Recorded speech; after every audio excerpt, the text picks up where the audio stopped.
Welcome to Relaxing Revenge Storytelling. I'm your host, and tonight's story is a real treat.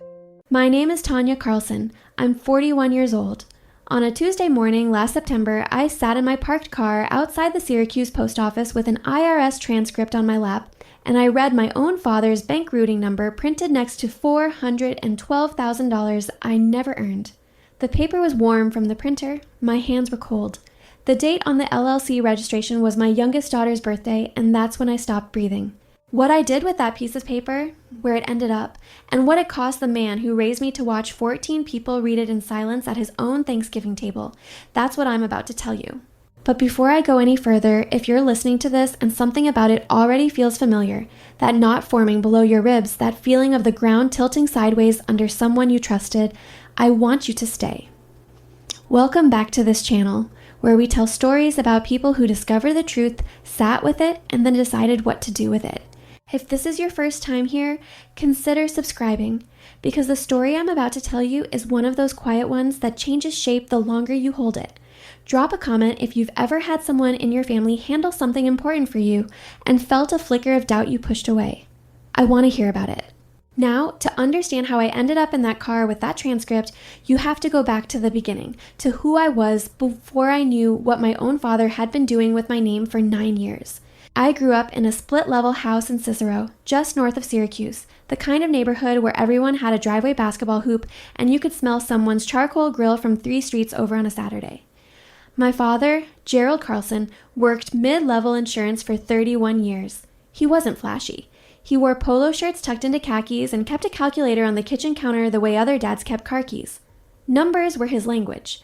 He balanced the family checkbook every Sunday morning at the dining table with a mug of black coffee and a mechanical pencil, and he'd announce the household's financial position to my mother like he was presenting quarterly earnings. I thought it was boring when I was 12. By the time I was 25, I thought it was admirable. By the time I was 32, I thought it was proof that he was the right person to trust with my taxes. My mother, Diane, was warmer, but quieter. She managed a pediatric dentist's office and deferred to Gerald on anything involving money. My younger brother, Kevin, was the easy one, the golden child in the way that second-born sons sometimes are when the firstborn is a daughter who asks too many questions. Kevin played baseball, went to SUNY Oswego, got a job in pharmaceutical sales, and never seemed to struggle with anything. I was the one who struggled. I married at 28, had twin daughters, Bree and Calla, at 33, and divorced at 35 when my husband relocated to Charlotte and decided fatherhood was something he could do by phone every other Sunday. After the divorce, I rebuilt my life one invoice at a time. I'm a freelance medical copywriter. That means I write for regional healthcare networks, patient education brochures, internal communications, compliance documentation, benefit summaries. I translate complex medical and billing language into something a person can actually read. I'm good at it. Not because I'm creative in some romantic artistic sense, but because I'm precise. I notice when a word is doing the wrong job. I notice when a number doesn't match the sentence around it. That skill would become the most important thing I own, but I didn't know that yet. I earned $52,000 a year. I budgeted every dollar of it on a spreadsheet I printed and taped to the refrigerator with a magnet shaped like a crab that Bree won at the state fair. I could tell you on any given Tuesday how much I had allocated for groceries, for the twins' school fees at their Montessori program, for the electric bill, for the quarterly estimated tax payment. I lived inside that spreadsheet. There was no room in it for surprise. There was no margin. When I went freelance in 2015, my father offered to handle my taxes. He said it casually, over pasta, the way you'd offer to help someone carry groceries from the car. Let me take care of the filings, Tanya. You've got enough on your plate with the girls. I did 30 years of insurance paperwork. I know how self-employment taxes work better than any accountant you'd pay $200 an hour. And I said yes. I said yes because he was my father. I said yes because he was the only parent who didn't openly criticize my divorce. My mother had made comments about trying harder and thinking about the girls, but Gerald had simply said, "You know what's best." I said yes because I was drowning in diapers and deadlines, and the idea of one less thing to manage felt like oxygen. He asked for my social security number, my EIN, my client list, my invoicing records. I gave him everything. I gave him the keys to my professional identity, and I felt grateful for the help. For years it was invisible. He filed my taxes, he told me what I owed, I paid it. I never logged into the IRS portal myself. I never pulled my own transcripts. I never questioned a single number he gave me because he was my father and he had a calculator on the kitchen counter and a mechanical pencil behind his ear and 31 years of insurance paperwork behind him. I trusted the way you trust gravity. I didn't think about it. It just was. The first crack appeared in March of last year. I'd pitched a new client, a mid-sized urgent care network expanding into Onondaga County, and followed up after 6 months of silence. The marketing director emailed back with a polite note. Hi, Tanya. We actually already have an active contract under your business name. Are you looking to renegotiate the terms? I stared at that email for 3 minutes. I had never spoken to this person before the pitch. There was no contract. I assumed a database error, maybe a duplicate registration, some administrative mix-up. I replied asking for a copy of the contract. She sent it. The letterhead said, Carlson Creative Partners. The signature line had a version of my name I didn't write. The invoice total was $14,000 for consulting services I had never performed. I felt something shift in my chest. Not alarm yet, more like the feeling when you step onto ice and your foot slides an inch before catching. Something is wrong, but you haven't fallen. You correct your balance and keep walking. I kept walking. I told myself it was identity theft, the random, impersonal kind. Someone had scraped my information from a database. It happened to freelancers. I'd file a report and it would get sorted out. Then a second client surfaced. A colleague mentioned she'd referred a healthcare startup my way, and they said they'd already been working with me for 6 months. I called them. They referenced invoices totaling $18,000 for consulting services rendered, services I never performed, under a business name I had never registered, Carlson Creative Partners. My hands went cold reading the cosigner page before my brain caught up to what cosigner meant, but that discovery came later. At this stage, I just had 2 impossible invoices and a business name that wasn't mine but sounded like it should be. I lived next door to a woman named Rita Vasquez. Rita was 63, retired, and she'd spent 28 years as a forensic accountant for the New York State Department of Taxation. She moved into the house next to mine 2 years earlier, and we'd become the kind of neighbors who shared coffee on Saturday mornings and washed each other's recycling bins to make sure the pickup didn't get skipped. Rita was sharp in the way that retired professionals stay sharp. She read financial news the way other people read novels, and she did the crossword in pen. She was also, as it happened, friendly with my father. They'd served together on the neighborhood HOA board. She thought Gerald was charming and civic-minded. She told me once, at a barbecue in her backyard with burgers on the grill and the twins playing in the sprinkler, that my father had a real head for numbers. I remember the way she said it, admiringly, with a grilled onion balanced on her spatula, the smoke drifting between us. A compliment that would curdle in her mouth 8 months later. One morning in April, I brought the invoices to Rita's kitchen table. I spread them out between our coffee mugs and said I thought someone had stolen my identity to create a fake business. Rita put on her reading glasses, the tortoiseshell ones she kept on a beaded chain, and picked up the first invoice. She read it. She picked up the second. She cross-referenced something on her phone. She set down her coffee mug so carefully it didn't make a sound. Then she looked up at me and said, Tanya, these filings aren't yours. Someone has been operating as you since 2016. The way she said it, not someone might be, or it looks like, but someone has been, told me her professional instincts had already arrived at a conclusion her social loyalty hadn't caught up to. She froze mid-conversation. I watched the color leave her face in a gradient from her cheeks inward like watching a tide go out. She told me to pull my IRS transcripts. She told me to do it that day. She told me to do it myself, directly from the IRS portal, not through anyone else. I went home. I put the twins in front of a movie. I sat at my kitchen counter with my laptop and I created an account on the IRS portal for the first time in my life. I was 39 years old at that point, a mother of 2, a professional who processed complex billing language every single day for a living, and I had never once looked at what was filed under my own social security number. If someone in your family handles your taxes and you've never once logged into the IRS portal yourself, do it tonight. Not because they're stealing, but because you deserve to know what's filed under your name. Tell me in the comments what you found. The transcripts loaded and my kitchen went quiet. Not because the sound changed, Bree and Calla were laughing at the movie in the next room, but because something inside my ears closed off the way your hearing narrows when you're about to faint. I was looking at 9 years of reported income I never earned. $412,000, filed under my social security number.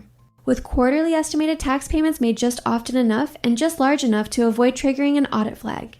The payments originated from and returned to a single bank account.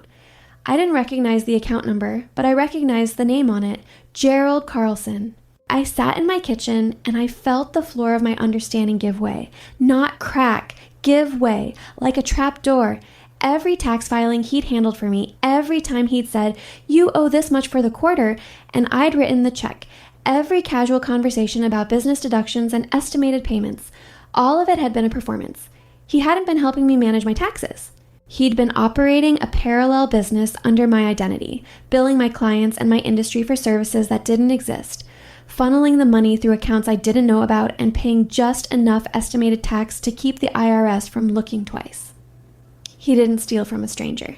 He stole from me using the name he gave me. I whispered that sentence to myself in my car later that afternoon, after I'd driven to the post office to pick up the physical copies of the transcripts I'd requested. I sat in the driver's seat with the papers in my lap, the engine off, the parking lot half empty, and I said it out loud because I needed to hear it in the air. I needed it to exist outside my body. He didn't steal from a stranger. He stole from me using the name he gave me. The manila folder was already on my desk at home. It was empty at that point, just a plain folder I'd grabbed from a pack at Staples when I started organizing questions about the invoices. It sat on the corner of my desk with nothing inside it, just a label I'd written in marker, "Client discrepancies." That folder would grow. It would get thick. It would end up sealed on a Thanksgiving plate. But that afternoon, it was empty, and I sat in my car and pressed my hands against my thighs to stop them from shaking. Over the following weeks, my professional training became the tool that dismantled my father's fraud. As a medical copywriter, I process complex billing language every day. I know what an EIN looks like. I know how invoicing structures are formatted. I know the difference between a legitimate business filing and a constructed one because I write about healthcare billing fraud for compliance documents. The irony was not lost on me. My father had stolen from me using the same systems I wrote about for a living. I began pulling records, client by client, invoice by invoice, fiscal year by fiscal year. I cross-referenced EIN numbers.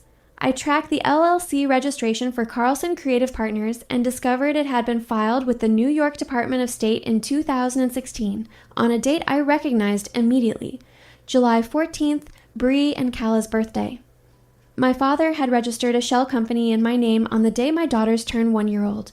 The LLC was registered on a date I recognized, and that's when I stopped breathing. I worked on this at night after the twins were asleep. My kitchen counter became an operations center between the hours of 9 p.m. and 1 a.m. I kept the documents in the manila folder, which I stored during the day inside a canvas tote bag hanging in the back of my bedroom closet behind winter coats the twins couldn't reach. During the day, I was a mother. I packed lunches. I walked Bree and Calla to the bus stop. I wrote copy for a nephrology practice and a women's health clinic. I answered my father's phone calls. He called every Sunday, regular as a mechanical pencil, and I talked to him about the twins' school and the weather and whether the Bills had a chance this year.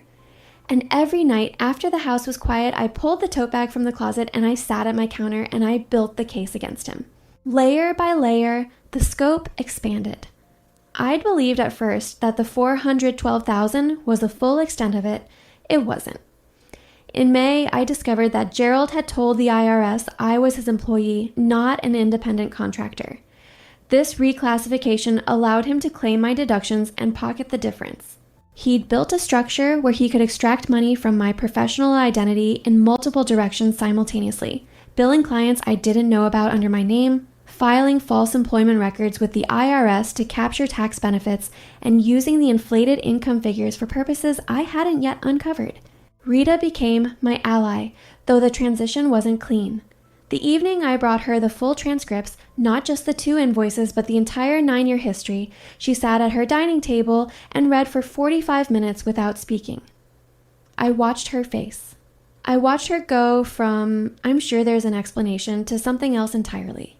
She took off her reading glasses, folded them, set them on the table, and said, "Tanya, this is textbook identity-based fraud." The woman who had praised my father's head for numbers at a barbecue was now looking at those numbers and seeing a crime. Rita didn't just validate what I'd found, she taught me how to document it for maximum legal protection. She showed me how to organize evidence by fiscal year, how to create a chain of custody record for each document, how to cross-reference bank account numbers across multiple filings. She sat at my kitchen counter 3 nights a week and we worked in near silence. The only sounds, the scratch of pen on paper, and the occasional quiet exclamation when another connection surfaced. One night in June, my brother Kevin let something slip. It was our mother's birthday dinner. The family gathered at a restaurant in Eastwood, the kind with laminated menus and baskets of bread. Kevin had been drinking. Gerald was telling a story about some clever financial maneuver he'd made with his retirement portfolio, and Kevin laughed and said, "Yeah, Dad set up something similar for me, but I didn't need it." The table moved on. Gerald changed the subject smoothly, but I heard it. I heard the word similar. I heard set up for me. 6 weeks later, I'd understand why Kevin went quiet at that birthday dinner. That Tuesday, I just thought he was drunk. But I wasn't drunk, and I filed that sentence away in the same part of my brain where I track billing codes and EIN numbers. What Kevin had revealed, without knowing it, was that Gerald had offered him the same scheme, as a gift, not a theft. The shell company, the phantom billings, the tax manipulation. For Kevin, it was presented as a favor. For me, it was conducted in secret. My father had commodified both his children's identities, but he'd given Kevin a choice and stolen mine. By July, the manila folder was 2 inches thick, 74 pages, organized by fiscal year, cross-referenced, annotated, and indexed.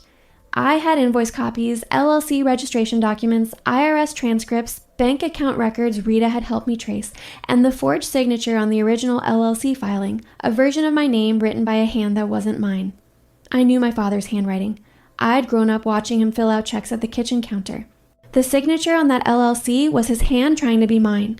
The strokes were too deliberate, too careful. My real signature is messy, rushed. His forgery was practiced. Then came the discovery that nearly broke me. In late July, I was reviewing property records online. Rita had suggested I search for my name in the Onondaga County Clerk's database as a precaution.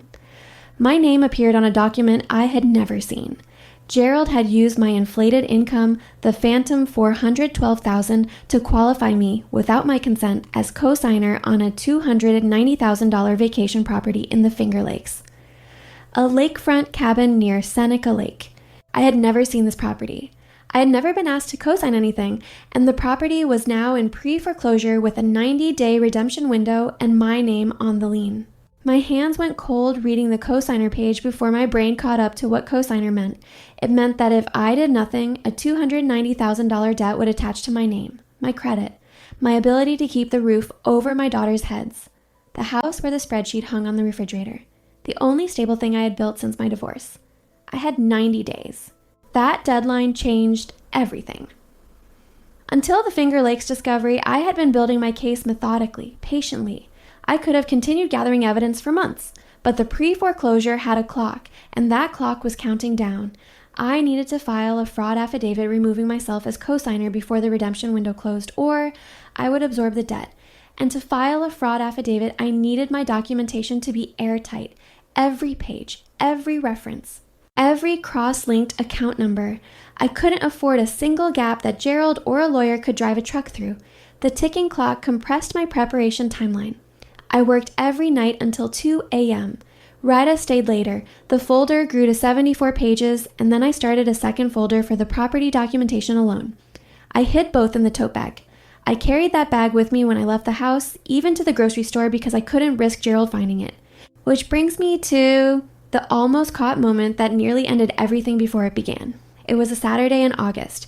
Rita and I had the transcripts spread across my dining table, papers covering every inch of the surface, organized in piles by year, sticky notes marking the key pages, Rita's laptop open to the New York Department of State website.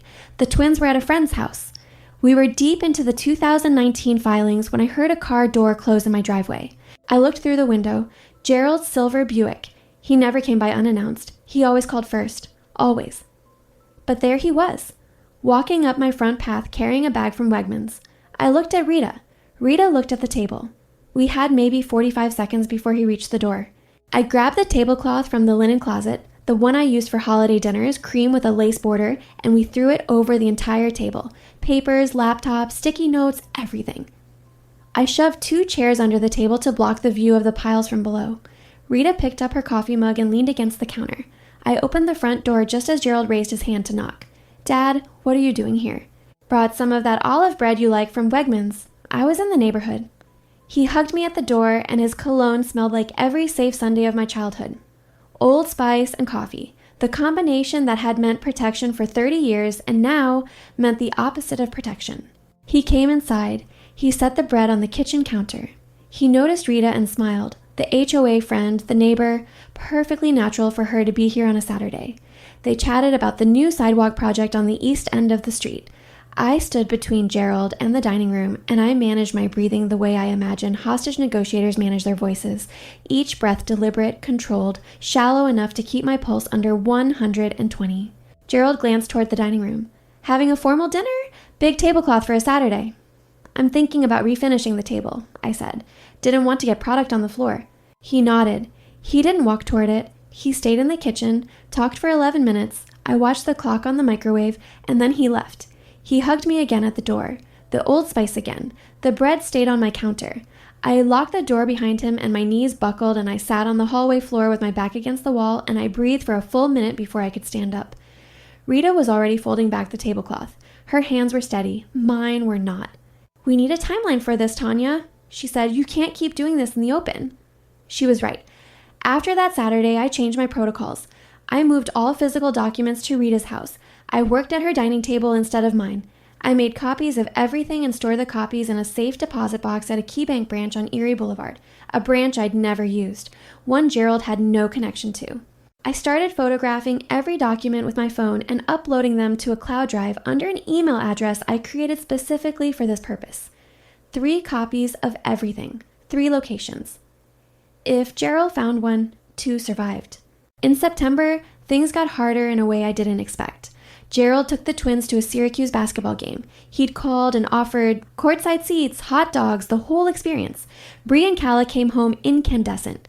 They talked about the game for 3 days straight. Calla had gotten a player's autograph. Bree had eaten 2 hot dogs and a pretzel and declared it the best night of her life. Gerald called me the next morning. "Those girls need more of that, Tanya. I want to do more with them. Maybe we take a trip to the lake this winter, rent a cabin." The lake, the Finger Lakes, where a $290,000 foreclosure had my name on it. I felt something fracture in my determination, not break, fracture, the way a windshield gets a star-shaped crack that holds but changes your visibility. My father had just given my daughters a perfect night. He'd been warm and generous and present. Bree had fallen asleep in his car on the drive home, and he'd carried her to the door. He was 67 years old, and he'd carried my daughter up 3 steps and into the house and handed her to me with the tenderness of a man who loved his grandchildren. And underneath that tenderness was a forged signature and 9 years of stolen income and a property lien that could take my house. I almost canceled the confrontation. I sat on my bed that night after the twins were asleep, and I held my phone and I looked at the photo Calla had taken at the game. Gerald with his arm around both girls, all 3 of them grinning, the basketball court gleaming behind them. And I thought, maybe I'm wrong. Maybe there's an explanation. Maybe if I just talk to him privately, he'll fix it, he'll make it right, and we can keep being the family in that photo. Then I opened my laptop and looked at page 7 of the 2018 transcript. His bank routing number, my social security number, $412,000, my forged signature on a document filed on my daughter's birthday. The warmth was weather, not climate. I didn't cancel anything. October and November were execution months. The fraud affidavit needed to be filed before the 90-day window on the Finger Lakes property closed. I hired an attorney, a woman named Priya Mehta, whose office was in a converted Victorian on James Street. I paid her with money I pulled from the only account Gerald didn't know about, a savings account I'd opened at M&T Bank after the divorce, funded by $25 a week skimmed from my grocery budget. 3 years of $25 deposits, $3,900, enough for the retainer. Priya reviewed my 74 pages. She reviewed the property lien. She drafted the fraud affidavit. She told me it was one of the most thoroughly documented cases of identity-based financial fraud she'd seen from a non-professional investigator, and I told her I was a professional, just not the kind she meant. I read billing language for a living. I just never expected to read my own. While Priya worked the legal side, I restructured my entire professional and financial identity. I applied for a new EIN. I migrated every client to the new registration. I opened new business accounts at a credit union on South Salina Street. I changed my mailing address for all financial correspondence to a P.O. box Gerald didn't know existed. Every account he had ever touched, I closed. Every filing pathway he had ever had access to, I shut. I built a firewall between my professional life and my father's access to it, and I did it in 6 weeks while writing copy for 3 healthcare clients, raising 8-year-old twins, and maintaining the Sunday phone calls where I talked to Gerald about the weather and the bills like nothing had changed. The cognitive load of that dual life was something I carry in my body to this day. During the day, I was performing normalcy. The smiling daughter, the patient mother, the reliable copywriter. At night, I was an investigator. On the phone with Gerald on Sundays, I tracked every word he said for inconsistencies, while simultaneously making sure my voice sounded the same as it always had. I learned to hold 2 versions of reality in my head at the same time. The reality where my father was a well-meaning retiree who loved his grandchildren, and the reality where he was a man who had stolen $412,000 from his own daughter using the name he'd put on her birth certificate. The second almost caught moment came in late October. Gerald called on a Wednesday, not Sunday Wednesday, and said he needed to update some paperwork for my taxes. He wanted access to my current client list and recent invoicing records. He said it casually, the way he always had. "Just need to update the files, sweetheart." My heart rate went from 70 to 140 in the time it took him to finish the sentence. If I gave him the records, he'd see the new EIN. He'd see that the old accounts were closed. He'd know I knew. If I refused, he'd wonder why. He'd get suspicious. He might start covering tracks. I took a breath. 1 breath. I felt it fill my lungs, and I held it for a count of 3, and I let it out. "Sure, Dad. I'll pull them together this week and email them over." I never sent the email. 3 days later, I texted him, "Swamped with a deadline, we'll send next week." The following week, "Client emergency, almost done." The week after that, Thanksgiving was close enough that the request dissolved into holiday planning. I bought myself 3 weeks with 2 text messages, but those 3 weeks cost me. Every time my phone buzzed with his name, my stomach dropped. Every time I saw his number, I performed a split-second calculation. Is this the call where he knows? He didn't know. Not yet. The night before Thanksgiving, I lay awake in my bed and listened to the house. The furnace clicking on, the hum of the refrigerator, Calla murmuring in her sleep through the wall. She talked in her sleep, always had. Fragments of sentences that never quite made sense. The spreadsheet on the refrigerator glowed faintly in the light from the street lamp outside the kitchen window. I could see it from my bedroom doorway if I turned my head. Tomorrow was the day. The manila folder sat in my bag by the front door. It was sealed. 74 pages inside, plus the LLC registration with the forged signature, plus the Finger Lakes lien document, plus the IRS transcripts with his bank routing number on page 7. 2 inches of paper that represented 9 years of theft and 6 months of reconstruction, and one woman's refusal to let her father's crime become her debt. I didn't sleep. I lay in the dark, and I rehearsed the sequence in my mind. What I would wear, when I would arrive, where I would place the folder, where I would sit, what I would say if I said anything at all. I rehearsed the silence most of all. The silence was the point. Thanksgiving morning, I dressed the twins in their matching corduroy dresses, burgundy with cream-colored tights. Bree complained about the tights itching. I helped Calla with her French braid. I wore a navy blouse and dark jeans and boots that zipped up the side, and I carried the manila folder in my purse. The folder was thick enough that it made the purse hang differently on my shoulder, a physical weight I was aware of with every step. We drove to Gerald's house. He lived in the same split level in Cicero where I'd grown up. The driveway had the same basketball hoop, rusty now, the net long gone. The mailbox still had the hand-painted numbers my mother had done in the 90s, faded but legible. The house smelled like turkey and onions and the cinnamon candle my mother always lit on holidays. 14 people were expected. My parents, Kevin and his girlfriend, my Aunt Marcia and Uncle Don, 4 cousins ranging from 16 to 32, 2 of their partners, and a great uncle who drove up from Binghamton every year and always fell asleep in the recliner by halftime of the football game. I arrived early. I told Gerald I wanted to help set the table. He was in the kitchen with my mother, basting the turkey, wearing an apron that said, "Grill Sergeant," a Father's Day gift from Kevin years ago. He kissed my cheek. Old Spice, coffee, the same. I went to the dining room. The long table was already covered with a good tablecloth, white pressed, the one that came out twice a year. Place settings were half arranged. I finished setting them. I placed silverware and glasses, I folded napkins, and at Gerald's seat at the head of the table, I placed the manila folder. It sat there like a landmine, cream-colored, sealed, with no label on the outside, just a folder at a place setting where a menu or a prayer card might go at a formal dinner. The guests arrived in clusters, coats were hung, wine was poured, the twins ran to the playroom with their younger cousins. Kevin arrived with his girlfriend and immediately opened a beer. My Aunt Marcia hugged me and told me I looked thin. Great Uncle Roy settled into the recliner. The house filled with the sounds of a family gathering, the clinking, the laughter, the overlapping conversations, the football game's ambient roar from the living room. At 2:15, Gerald called everyone to the table. 14 people took their seats. I sat 3 chairs to his right, on the same side of the table, close enough to watch, but not directly across from him. I could see his hands. I wanted to see his hands.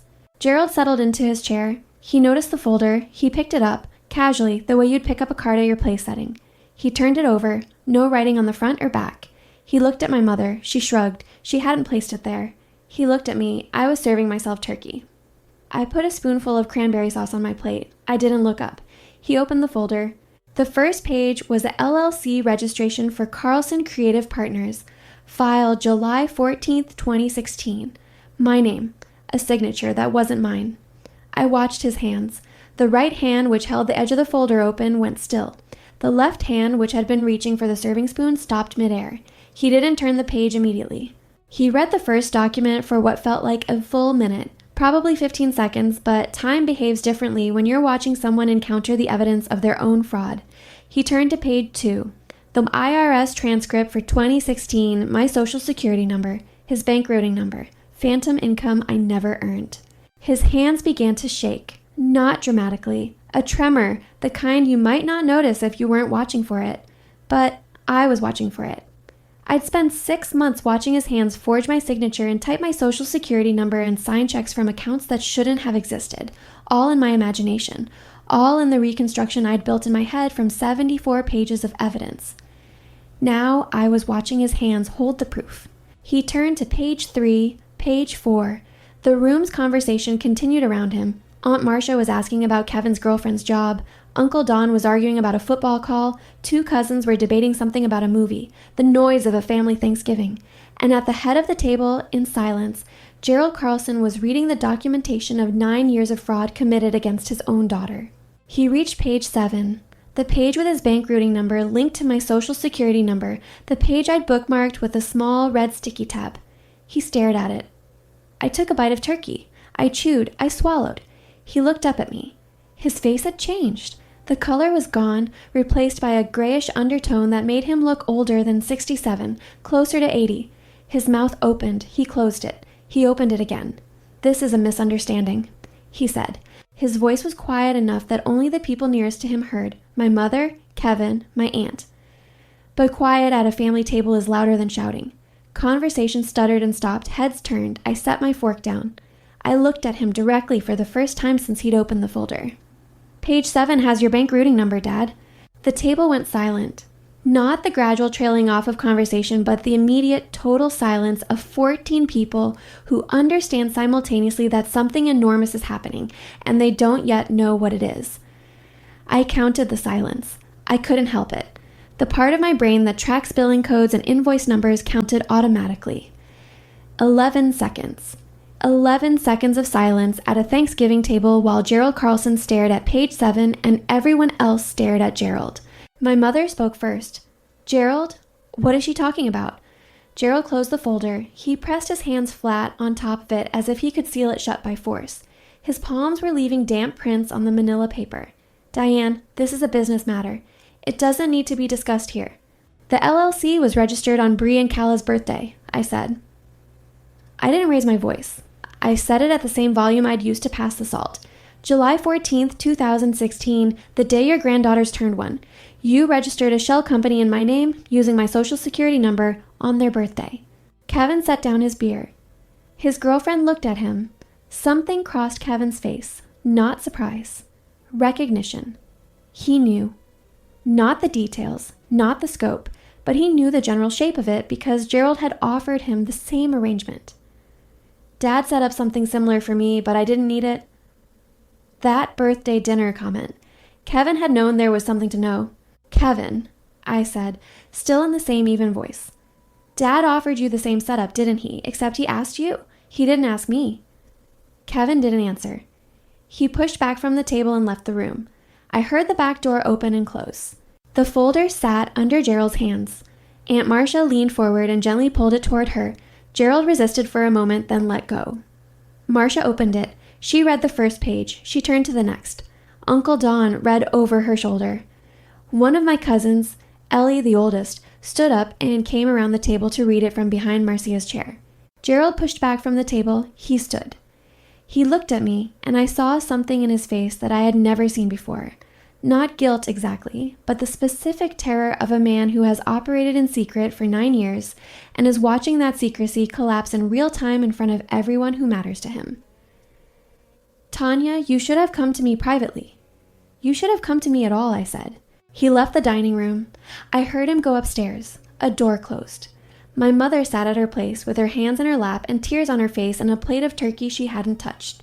I stayed at the table. I ate my dinner. The manila folder circulated among my relatives like communion. Each person read it. Each person looked at me. Nobody spoke to Gerald for the rest of the evening. The twins came back from the playroom asking for pie, and I cut them each a slice and sat with them while they ate it, and they didn't know that anything had happened. They just knew it was Thanksgiving, and there was pie. I drove home that night with the twins asleep in the back seat and the empty space on the passenger seat where the folder no longer sat.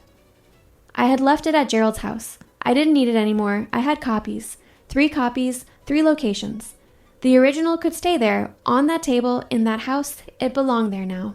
The days after Thanksgiving were the aftermath of an earthquake measured not in Richter scales, but in phone calls not made, text messages not answered, and family silences that spread like ice across a lake. Gerald's first contact came the morning after, a text message.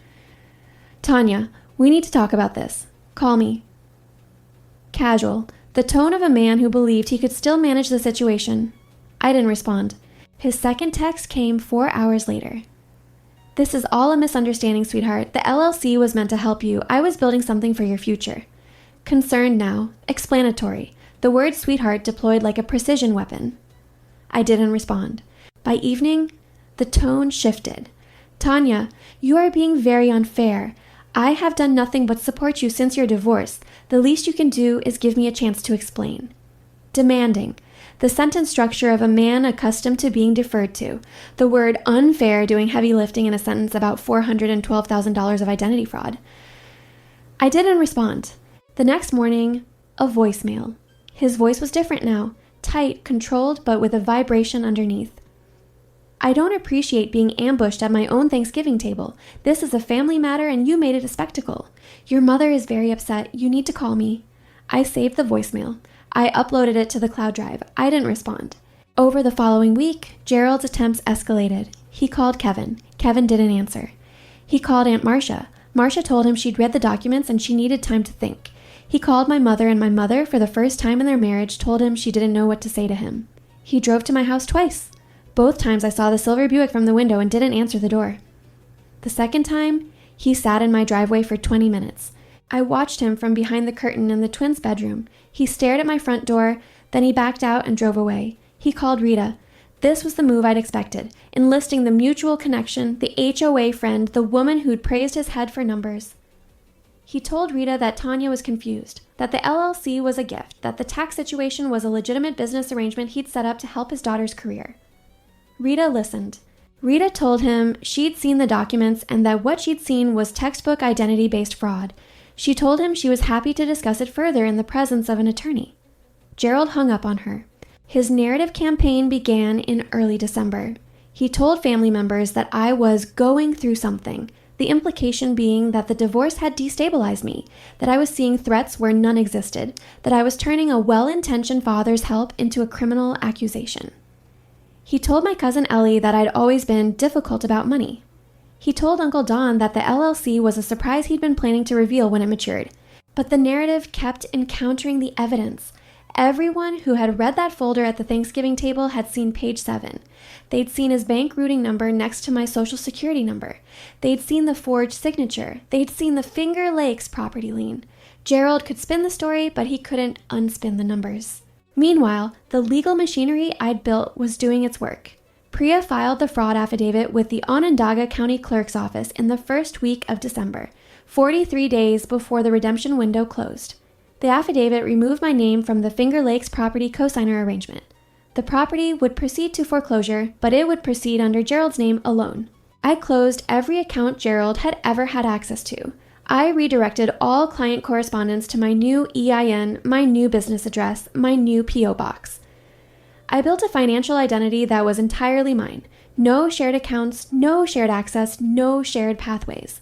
For the first time since I went freelance, every dollar I earned moved through systems that only I controlled. The consequences fell on Gerald with the specific mechanical weight of institutional processes that don't care about family relationships. Within 4 months, the Finger Lakes property foreclosed entirely under his name.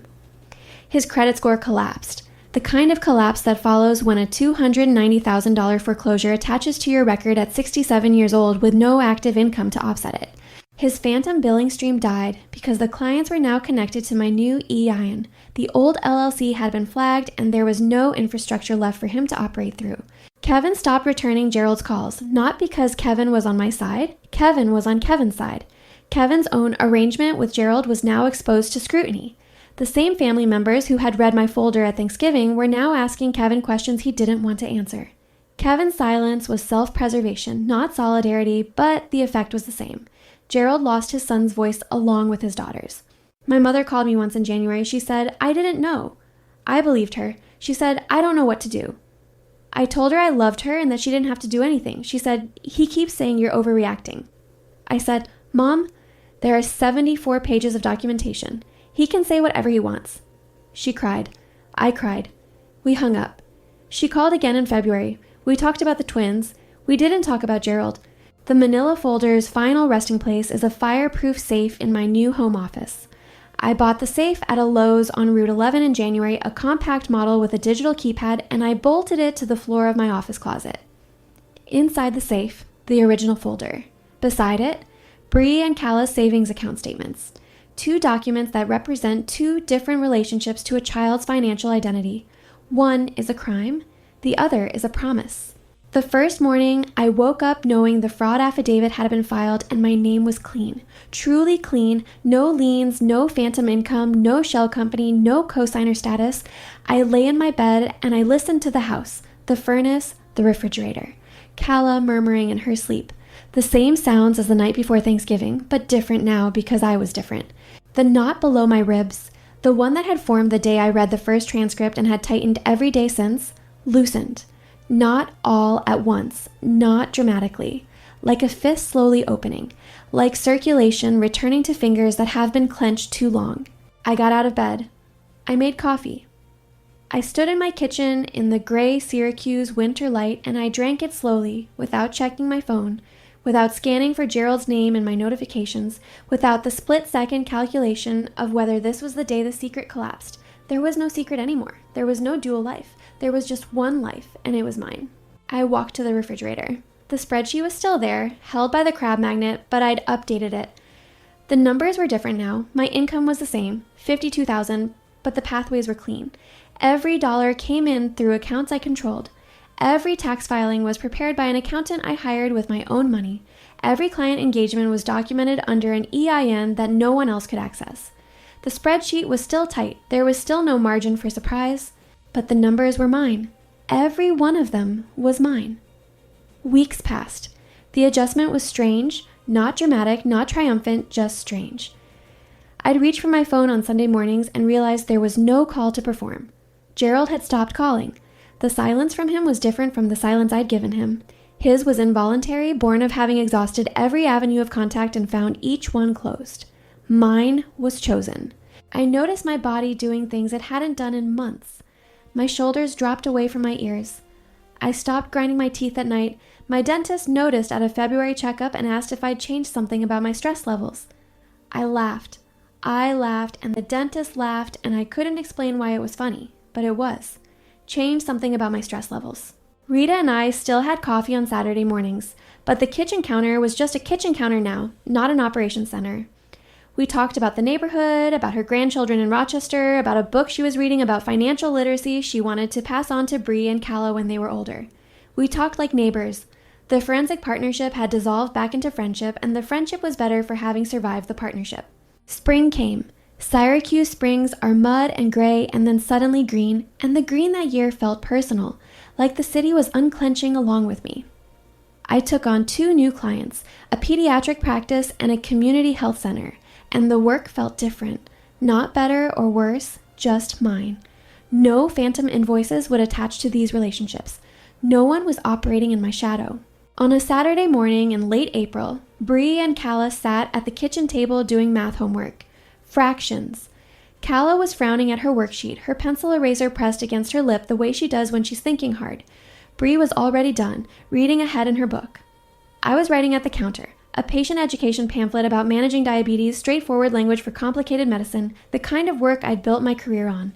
The kitchen light was coming through the window at the angle it only hits in spring, warm and sideways, catching the dust in the air and making everything look slightly golden. The crab magnet held the spreadsheet to the refrigerator. The coffee was hot. The house was quiet except for the scratch of Calla's pencil and the occasional turn of Bree's page. Calla looked up from her fractions.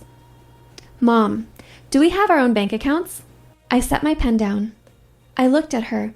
She was 8 years old and she was asking about financial autonomy with the same frown she used for difficult denominators. "Yes," I said. "And nobody touches them but you." The twins nodded. They went back to their fractions. Calla's pencil scratched against the paper. Bree turned another page. I watched them in that kitchen light, and I knew, with the specific physical certainty of a woman who has read her own tax fraud and reconstructed her own identity, and stood in a Thanksgiving silence that lasted 11 seconds, that the cycle broke here, in this kitchen, at this table, with these 2 girls who would grow up knowing what was filed under their names. Gerald lives alone in the split level in Cicero now. My mother moved to Marcia's guest room in January. The basketball hoop is still in the driveway, still rusty, still without a net. Kevin moved to a different pharmaceutical sales territory, Albany, and changed his phone number. I don't know if Gerald has a calculator on the kitchen counter anymore. I don't know what he does on Sunday mornings now that there's no one to report the household's quarterly earnings to. I don't need to know. I used to think that trusting your family with your finances was a form of love. I was wrong. Trust and love are different things. Love is what I feel for Bree and Calla when they sit at my kitchen table with pencils in their hands and ask hard questions. Trust is what I give to systems I've verified. The 2 can coexist, but they don't have to, and one should never be used as a substitute for the other.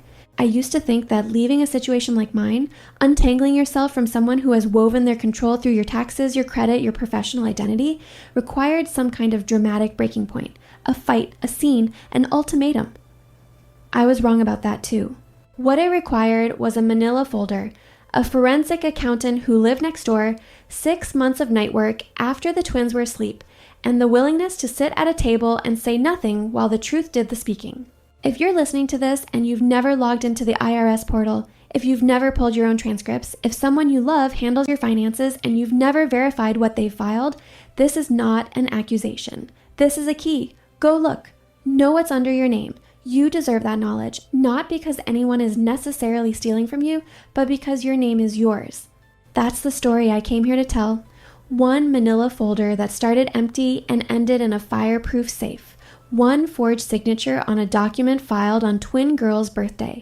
One Thanksgiving silence that lasted 11 seconds and changed everything that came after it. If you've ever discovered that someone you trusted was operating in your shadow, or if you've ever sat across a table from a truth you couldn't take back, I want to hear your story. Leave it